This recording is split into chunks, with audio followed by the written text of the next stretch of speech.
বিহালী কো district বা সমজিলাও হল আগতে বিহালীত এটা ৰেভিনিউ সাৰ্কুলো নাছিল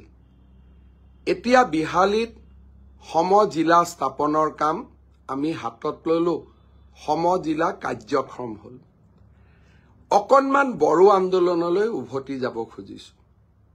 মোৰ মনত আছে বিশ্বনাথ চাৰিআলিৰ বালিচাঙত এনডিএফবিৰ নিৰ্মম গুলীচালনাত আদিবাসী আৰু গোৰ্খা লোকসকলৰ মৃত্যু হৈছিল ঘটনা ঘটি থকাৰ সময়তে গধূলি মন্ত্ৰী হৈ আমি সেই স্থানত গৈছিলো আৰু তাত দ্বিতীয়বাৰৰ বাবে গুলীবৰ্ষণ হৈছিল ঘটনাৰ খন্তেক সময় পিছতে দ্বিতীয় ঘটনাৰ খন্তেক সময় পিছতে আমি গৈ বালিচাঙত উপস্থিত হৈছিলো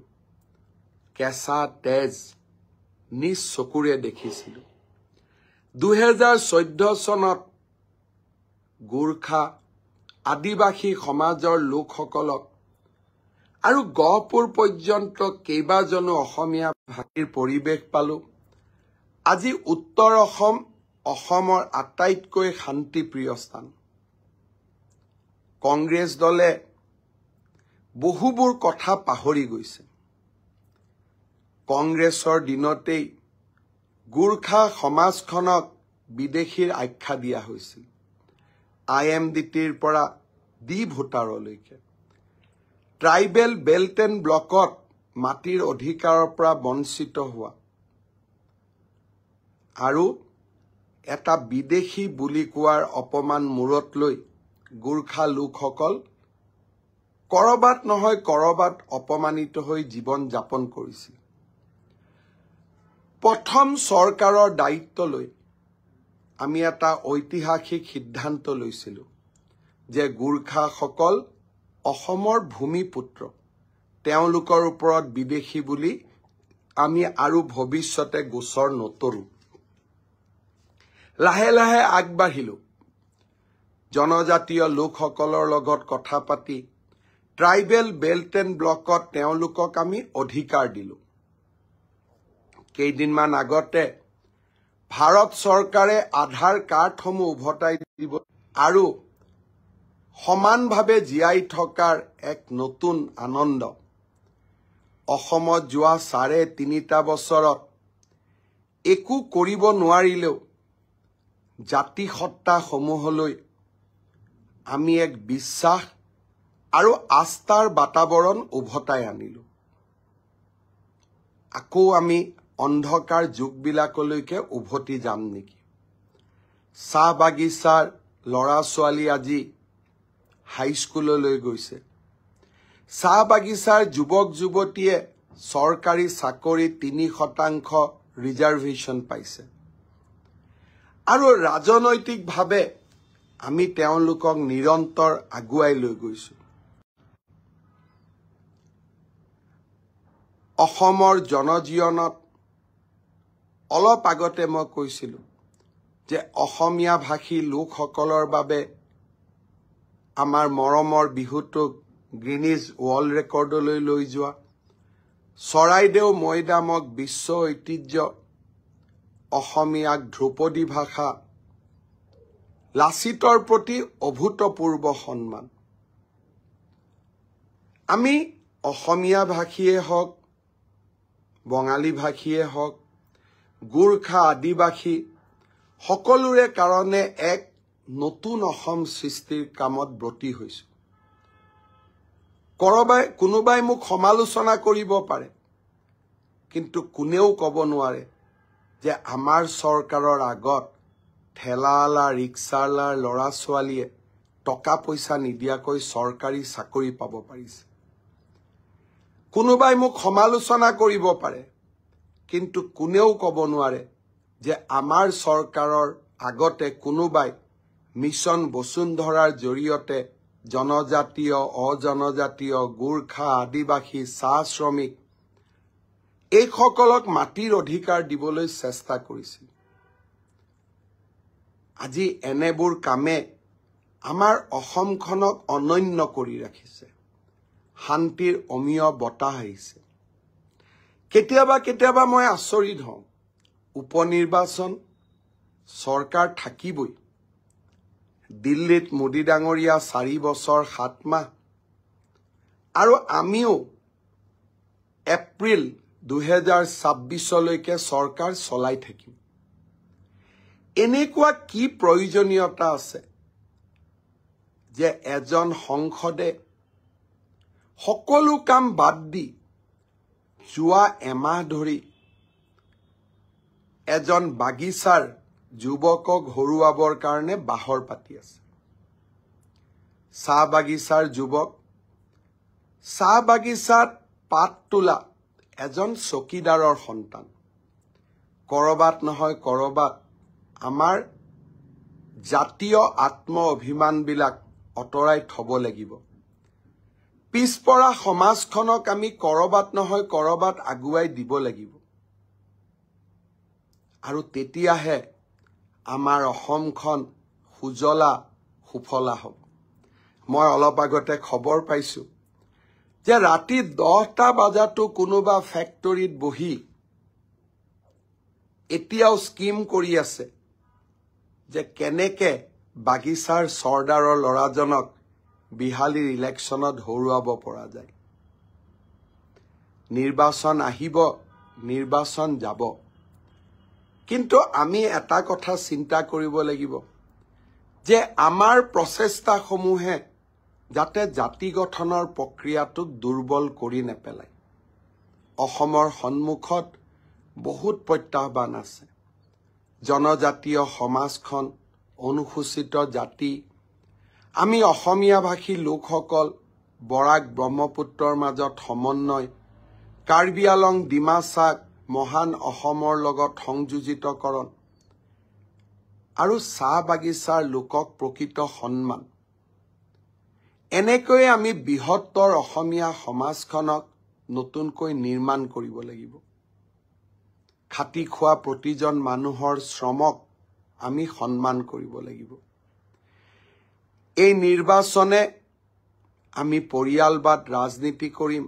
3টা প্ৰজন্মৰ এই নিৰ্বাচনত আমি আমাৰ শান্তিৰ অসমখনৰ বাবে আকৌ এবাৰ ভোটদান কৰিম নে আমাৰ সৰু সৰু অভিযোগ লৈ কোনোবাই হিমন্ত বিশ্ব শৰ্মাক চালে খং উঠে তাৰ কাৰণে আমি উলুটাই ভোট দিম কোনোবাই বিজেপিক বেয়া পায় তাৰ কাৰণে আমি উলুটাই ভোট দিম কোনোবাই আমাৰ কোনোবা এটা কামত মনত বেয়া পাই আছে তাৰ কাৰণে আমি উলুটাই ভোট দিম নে আমি এই শান্তিৰ অসমখনত শান্তিৰ অমিয়া বতাহ জাকি যাতে সদায় আমাক মৰম আৰু কৰবাত নহয় কৰবাত আমাক চেনেহ দি থাকে তাৰ বাবে আমি ভোটদান কৰিম মই ভাবো 5টা বিধানসভাৰ উপনিৰ্বাচনে আমাক আকৌ এবাৰ সুযোগ দিব সুবিধা দিব এখন বিকশিত অসমৰ বাবে ভোট দিয়া আমাক সুযোগ দিব এখন অগ্ৰণী অসম নিৰ্মাণ কৰাৰ বাবে আমাক সুযোগ দিব ডাবল ইঞ্জিন চৰকাৰে অসমৰ হৈ দুৰন্ত গতিত কাম কৰাৰ বাবে বিচাৰ আপোনালোকৰ ওপৰত বহুতে মোক সুধি আছে ট্ৰান্সফাৰৰ পোৰ্টেল কেতিয়া খুলিব পোৰ্টেল প্ৰস্তুত হৈ আছে পোৰ্টেলটোত অলপ গ্লিটছ আহিছিল সি যাতে সুন্দৰভাৱে কাম কৰে সেই কাৰণে ইয়াক আমি ডিসেম্বৰ মাহত মুকলি কৰি দিম যাতে কোনো গ্লিটছ নাথাকে ৰাইট টু পাব্লিক সাৰ্ভিস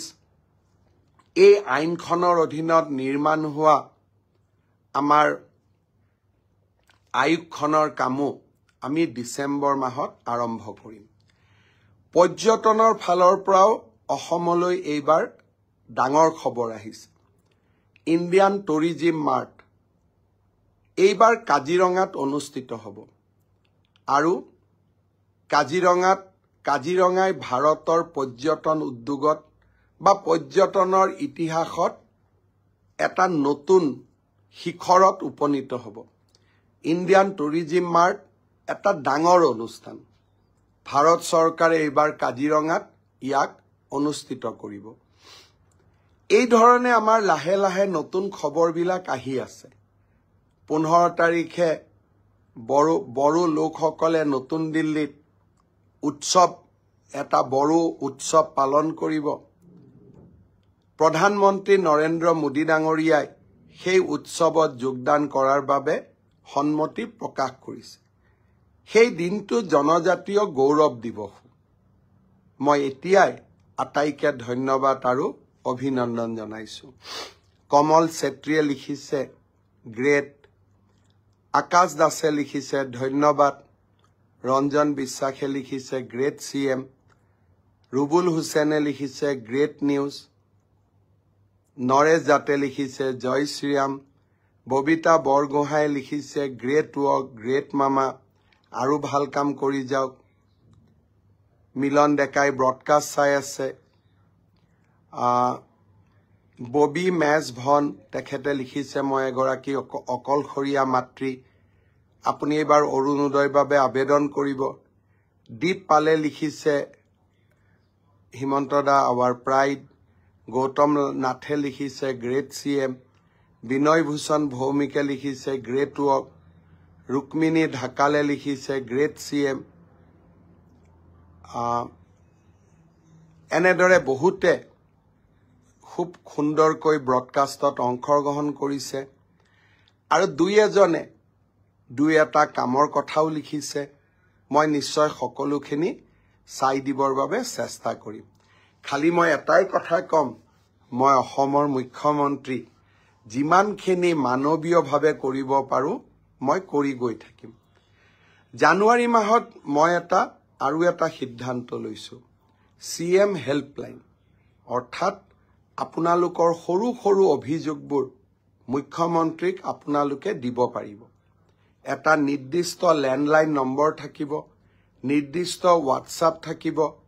আৰু নিৰ্দিষ্ট এটা পৰ্টেল থাকিব। ডে টু ডে লাইফত আপোনালোকে পোৱা অভাৱ অভিযোগবিলাক মুখ্যমন্ত্ৰীৰ কাৰ্যালয়লৈ প্ৰত্যক্ষভাৱে পঠিয়াব পাৰিব। তাৰো নতুন ব্যৱস্থা আমি জানুৱাৰী মাহৰ পৰা আৰম্ভ কৰিব খুজিছো। ইয়াৰ ফলত আপোনালোকে মই দেখি থাকো যে বিভিন্ন সৰু সৰু সমস্যাৰ কথা কয়, চৰকাৰী কাৰ্যালয়ত গলে নহয়গৈ। মুখ্যমন্ত্ৰী হিচাপে এই হেল্পলাইনৰ জৰিয়তে মই আপোনালোকৰ লগত থিয় হ'বৰ বাবে চেষ্টা কৰিম। मैं देख रहा हूं मेरा ब्रॉडकास्ट झारखंड से भी बहुत लोग देख रहा है। झारखंड का लोगों ने बीते 3 महीना हमें जो प्यार दिया, हमें जो मोहब्बत दिया, ये हम नहीं भूलेगा। हम कोशिश करूंगा कि झारखंड चुनाव का बाद भी कभी कभी झारखंड आते रहूंगा और जो भी हमने वादा किया हो ये वादा पूरा हो, इसलिए आप लोगों का साथ खड़ा होने का कोशिश भी करते रहूंगा। कल मेरा झारखंड में और 3 सभाएं है।